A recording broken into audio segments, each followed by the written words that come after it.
probably have to leave pretty soon, which is it's kind of a bummer. It kind of is. I'm not gonna lie. It was a nice place to have. For the people that don't know, we kind of fucked up, and I'll tell you why. It's sort of party related, I guess, but we're kind of like on the soft side of these things, right? I'm not like we're not party animals or some shit like that, but we did some things that was not allowed. So let's just keep it at that. You might hear something about that in some future references that we're gonna post, but and this is just an example of like how things go in life and in business in general. Um, so instead of just focusing on the things that are wrong, going wrong, focus on the things that you actually have control over. So think in solutions. I think that's very important. I'm going to tell you a funny story. The moment I found out we fucked up, that same day, so basically I lost my office that same day. Samples were delayed that same day.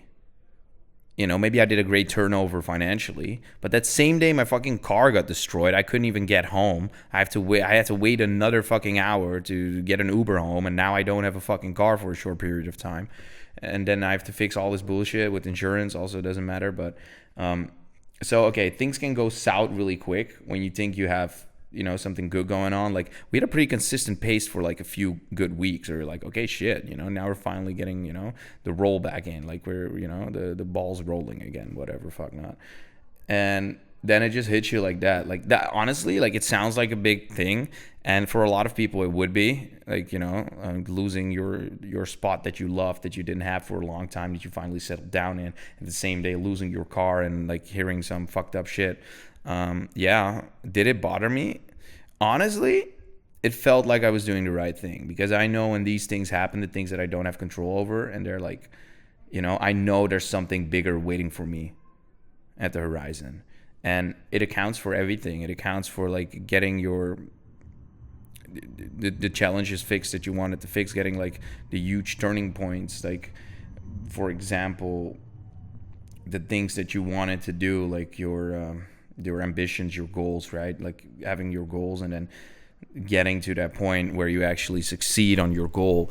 Like obviously reward yourself, but not with something damaging. Reward yourself with something that is good for you're gonna consistently keep doing that. So instead of rewarding yourself with a party and getting fucked up, reward yourself with like the newest laptop so you can work even better, or like a new chair or whatever. Like, these are kind of some boring examples, but I think you know what I mean. Maybe even on holiday where you can also like do productive shit, like shoot content. But that's kind of besides the point. Where I'm trying to go is when you get to a goal, like in life, there's always going to be a taller mountain. So when you cross the horizon, clouds will fade, and you're like, oh shit, there's a mountain twice as big. And that's what I realize. And that's why I say everybody, like maybe you're something in your community or local community, okay, whatever, move to a bigger city. And you'll realize how small of a fish you are. Yeah, you will. And it will also lead to you expanding. The funny story is, like, we were so done with living in Amsterdam right now. And I say it's a nice place. It's not like I want to leave right now ASAP. I mean, we got some plans in the back. But we wanted to leave, right, short time ago. And for us, a reason why not to leave was we got offered this place, right?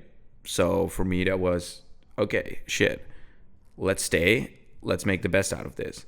And now after a short period of time of losing it, it made me realize maybe this is a sign that I have to leave. And it's kind of what Rick the Rubin also said. It's listen to the universe. Look around you, right? So if you hear something once, okay, twice might be a coincidence. If you hear it somewhere from someone, or you see it in some signs, the third time you might want to check it out. Now, I've been hearing leaving to a different place for so long that I feel like I have to do it to become a bigger fish. I kind of outgrown just Amsterdam in general, Like, I came from a smaller city outside of Amsterdam, for the people who do not know. I've been basically living in Amsterdam my whole life, but I grew up in a small city. So for me, Amsterdam was also different. It was also a big city, right? Like, there's enough opportunity to network here. You just have to find the right people, right communities. And the clubs where you'd normally find these entrepreneurs or people that are in the same e-com space or whatever and want to grow, self-develop.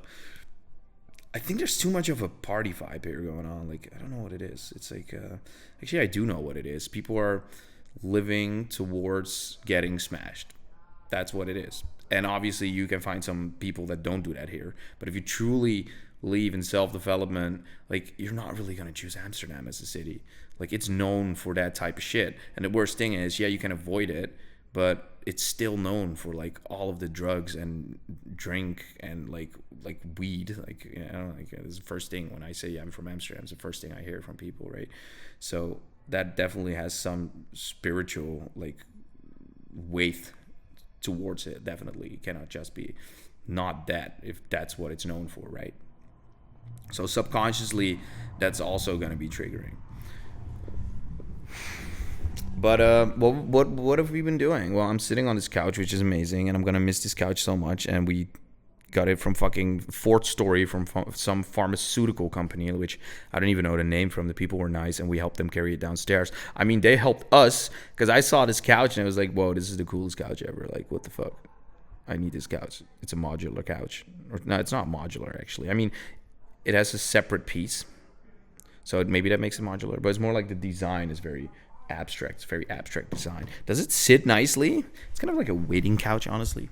I don't really recommend sleeping on here. I think if you're like really fucked, you can sleep on here. But like other than that, I don't really think you should sleep on here. I'm just sad that we have to get rid of it. But again, I don't really feel like we should feel sadness. I mean, it doesn't really matter, honestly, what I feel. It matters that I succeed. That's what truly matters. So if this couch finds a better place to be for now, that's fine. And I'll get a way bigger, way more expensive couch.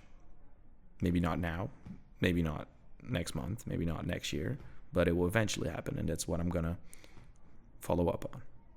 That's why, you know, delayed gratification over instant gratification. Like, I was so occupied with finding something new, finding something different, that I completely forgot to look at what we had right now and if I could make it work with the things we have right now. So actually focusing on doing the things that work and less on creating. So now I'm creating, and now there's a sense of urgency, which is funny because now that we know we lost this space, I'm like, shit, we got to do all of these things that we said we was going to do. But now, because I know there's a deadline, now we're all going to fucking do it real quick, right? So we made a bunch of content, we made a bunch of videos, but now there's even more urgency. So we can't have delays, which is beautiful. And I truly believe that you as a person have the most self-development if shit goes bad. Because in those moments, you have to be as creative as possible to get yourself out of. And the most enlightenment comes from these situations and these moments. So put yourself in a difficult situation. Put yourself in an uncomfortable situation to truly grow as a human being. Counts for a lot of things, actually. I'm going to show you some new stuff that I was working on. And we got a tracksuit that I'm wearing right now. Look, the back piece. Like, it's pretty cool, right? Yeah. This is the tracksuit as well. And I'm going to release the one that I'm wearing right now. And I'm going to release it in this. You don't really see the color, honestly. But it's going to be like a little... I don't know if it's focusing. I hope it's focusing. If not, well, it's your loss. And... I'm going to release it in stonewashed or tie-dye. I haven't really figured that out. But it's going to be like pink. And it's going to be embroidery white. And it's going to be super Y2K. And everybody's going to love it. It's going to be super soft fabric. And whatever, if you don't like it, then I have more to wear myself. And we're going to do it like same tracksuit as this, but then in pink. And then we're going to do one that's a little bit cropped. And also hot pants. Because, you know... the girls love the shit that I make, so we need to supply them as well. And they buy more on emotion, so it's also on a financial aspect way better. But it's not why I'm doing it. So, moral of the story is consistency. Moral of the story is discipline, I'd say. Yeah, discipline. And that hard work beats talent, and that volume beats luck. That's basically it. So yeah.